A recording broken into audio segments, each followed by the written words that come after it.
ರಾಜ್ಯದಲ್ಲಿ ಮತ್ತೆ ಹೆಚ್ಚಾಗ್ತಾ ಇದೆ ಕೊರೋನಾ ಅಟ್ಟಹಾಸ. ಸೋಂಕು ಹೆಚ್ಚಳದಿಂದ ಪೋಷಕರಿಗೆ ಢವಢವ ಶುರುವಾಗಿದೆ. ಮಕ್ಕಳನ್ನ ಶಾಲೆಗೆ ಕಳುಹಿಸೋದು ಹೇಗೆ ಅನ್ನುವಂತಹ ಪ್ರಶ್ನೆ ಪೋಷಕರಲ್ಲೇ ಕಾಡ್ತಾ ಇದೆ.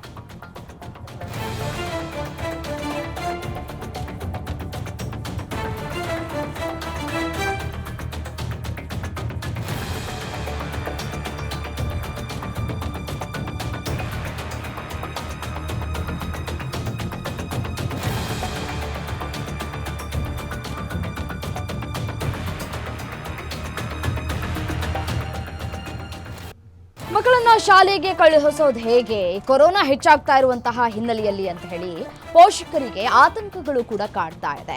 ಈ ಹಿಂದೆ ಕೊರೋನಾ ಹಾಟ್ಸ್ಪಾಟ್ ಆಗಿದ್ದಂತಹ ಶಾಲೆಗಳು ಈಗಲೂ ಮಕ್ಕಳಿಗೆ ಮತ್ತೆ ಸೋಂಕು ಹರಡುವಂತಹ ಭೀತಿ ಹೆಚ್ಚಾಗ್ತಾ ಇದೆ ಪೋಷಕರಿಗೆ. ಇನ್ನೇನು ಶಾಲೆಗಳು ಆರಂಭ ಆಗ್ಲಿಕ್ಕಿವೆ ಅಂದ್ರೆ ನೆಕ್ಸ್ಟ್ ವೀಕ್ 28ನೇ ತಾರೀಕಿಂದ ಎಲ್ಲ ಶಾಲಾ ಕಾಲೇಜುಗಳು ಕೂಡ ಆರಂಭ ಆಗ್ತಾ ಇದೆ. ಸೊ ಹಾಗಾಗಿ ಪೋಷಕರಿಗೆ ಇದೀಗ ಆತಂಕಗಳು ಕೂಡ ಹೆಚ್ಚಾಗ್ತಾ ಇದೆ.